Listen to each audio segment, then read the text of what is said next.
bago namang video guys. Ang ituturo ko naman sa inyo ngayon ay paano malaman ang password sa Facebook kahit hindi natin alam o nakalimutan natin. So let's go guys. Click the settings, scroll down, tapos click ito guys, Google account.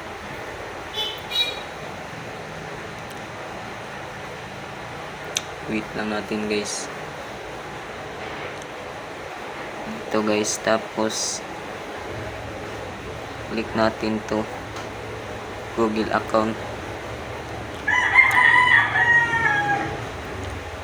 Tapos dito guys, X lang natin. Tapos dito guys, hanap natin security.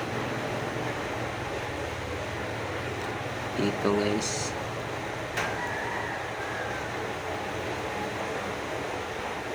ito guys, password manager. Click natin yan. Tapos dito wala siyang Facebook guys. Pwede kayo mag-add dito guys. So ganun lang ka-basic. So thank you sa panonood nyo guys. Huwag nyo kalimutan mag-subscribe para ma-updated kayo sa aking video. Thank you guys.